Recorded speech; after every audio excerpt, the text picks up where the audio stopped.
Hola gente positiva, muy buenos días para todos, bienvenidos a un día más de Reavivados por su palabra. Hoy iniciamos a estudiar una carta maravillosa que es la carta a los Efesios, escrita por Pablo en el año 60 después de Cristo. Hay dos temas principales el cual aborda esta carta, que uno es la obra redentora de Dios y otro es la vida cristiana.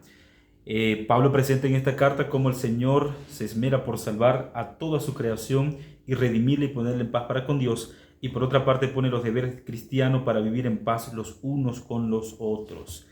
Es interesante que Pablo inicia saludando a los Gálatas, a los Efesios, ya cerramos la carta a los Gálatas, saludando a los Efesios y al mismo tiempo presentando la gracia de Cristo para con todos ellos, un saludo típico de Pablo. Vamos a leer a partir del versículo 3. Pablo escribe de la siguiente manera: Bendito sea el Dios y Padre de nuestro Señor Jesucristo, que nos bendijo con toda bendición espiritual en los lugares celestes en Cristo, según nos escogió antes de la fundación del mundo, para que fuésemos santos y sin mancha delante de Él. Y me gustaría aclarar esto. Pablo está presentando aquí que el plan original de Dios para con todos nosotros es que fuésemos una generación sin pecado, una generación santa, tal cual como lo fue en el Edén antes del pecado, tal cual como lo fue en el cielo. Y por eso él utiliza una palabra interesante que la encontramos en el versículo 5 y que será nuestro objeto de estudio rápidamente en esta mañana, porque es el único versículo que está en discusión, creo yo, de todo este capítulo. Es uno de los versículos más controversiales, entonces me gustaría dedicarle un poco de atención. Versículo 5: Por su amor nos predestinó para ser adoptados hijos suyos por medio de Jesucristo, según el puro efecto de su voluntad. Nosotros como creyentes no creemos que Dios predestinó a algunas personas para salvarse y a otras personas para perderse. Eso tiene que quedar muy claro. Pero yo sé que usted ahorita se está cuestionando en la mente y dice, pero no, pero ahí la Biblia dice predestinó. Claro, solo que la carta a los Efesios fue escrita por Pablo y fue escrita en griego. La palabra griega que se utiliza para la expresión predestinó es priorizó. Y esa palabra puede traducirse como un Dios que vio el futuro mucho antes de que los hijos de Dios tomasen una decisión. Hay que entender que Dios no escoge a un grupo para salvarse y a otro grupo para perderse, porque si creemos eso estamos contradiciendo toda la Biblia. Si nosotros, por ejemplo, miramos la segunda carta de Pedro, capítulo 3, versículo 9, él dice: el cual es paciente para con los hombres, no queriendo que ninguno perezca, sino que todos procedan al arrepentimiento. Si vamos a Juan 3:16, Juan 3:16 nos dice que de tal manera amó Dios el mundo, para que todo aquel que en él crea no se pierda, mas tenga vida eterna. Cuando yo voy al Antiguo Testamento, por ejemplo, y miro ahí el libro de Ezequiel, capítulo 33, versículo 11, nos hace mención de que no quiero la muerte del impío, sino que se aparte del mal y se vuelva a mis caminos. Cuando leemos toda la Biblia, nos damos cuenta que la salvación es para todo. Y obviamente la condición para que los seres humanos se salven es aceptar a ese Jesús.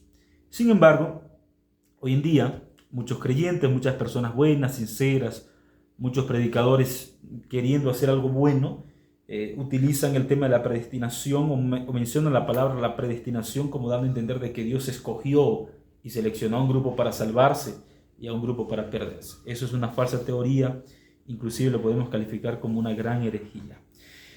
La predestinación no forma parte de la Biblia ni forma parte de las creencias bíblicas que nosotros creemos en la palabra del Señor. Por otra parte, Pablo sigue mencionando en versículo 7, en él tenemos redención por su sangre, el perdón de nuestros pecados según las riquezas de su gracia. Entonces lo que Pablo está destacando en esta carta es que nosotros somos salvos por la gracia de Cristo Jesús y por su sangre maravillosa. Para ti que estás escuchando estas palabras, recuerda que el único camino para salvarnos y para salvarte es por la gracia de Cristo Jesús. Que nadie te haga dudar de eso. Finalmente, me gusta la segunda parte. Aquí Pablo ahora se dirige a la iglesia y ahora nos muestra cómo debemos de vivir siendo que hemos sido salvados por esa maravillosa gracia. Y él dice así: por esta causa también yo, habiendo oído vuestra fe en el Señor Jesús y de vuestro amor para con todos los santos, no ceso de dar gracias por vosotros, haciendo memoria de vosotros en mis oraciones, para que el Dios de nuestro Señor Jesucristo, el Padre de gloria, os dé espíritu de sabiduría y de revelación en el conocimiento de Él, que Él alumbre a los ojos de vuestro entendimiento, para que sepáis cuál es la voluntad y la esperanza con la cual os ha llamado, en las riquezas de su gloria y en la herencia de sus santos, y la cual extraordinaria grandeza de su poder, para que nosotros, los que creemos, según la acción de su fuerza poderosa, y esta fuerza operando en Cristo, resucitándolo de los muertos y sentándolo a su derecha en los lugares celestiales, sobre los principados y las autoridades, poder y señorío, y sobre todo nombre que se nombra no solo en este siglo, sino también en el venidero.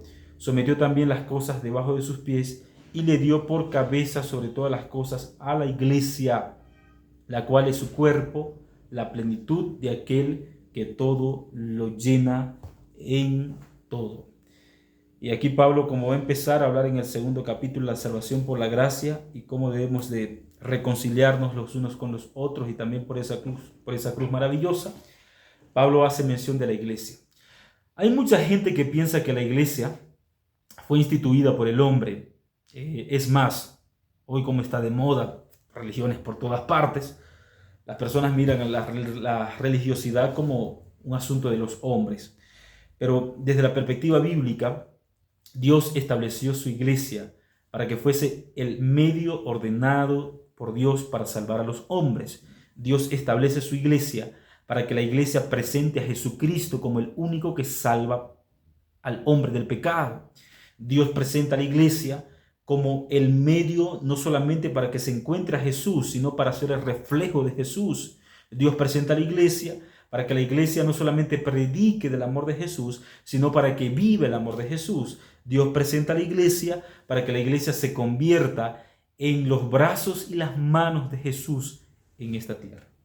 Gente poderosa, estamos iniciando una carta maravillosa. Te invito a no perderte ningún capítulo de esta maravillosa carta. Conéctate todos los días a través de nuestro canal, y si esta palabra te hizo bien, comparte para que más personas puedan conocer de ese Jesús maravilloso. Que Dios te bendiga, te envío un fuerte abrazo y vamos a orar. Querido Dios, bendice a las personas que han escuchado tu palabra.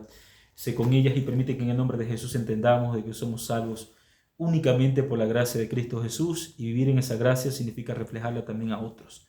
Nos ponemos en tus manos, oramos en el nombre de Jesús. Amén. Que Dios te bendiga.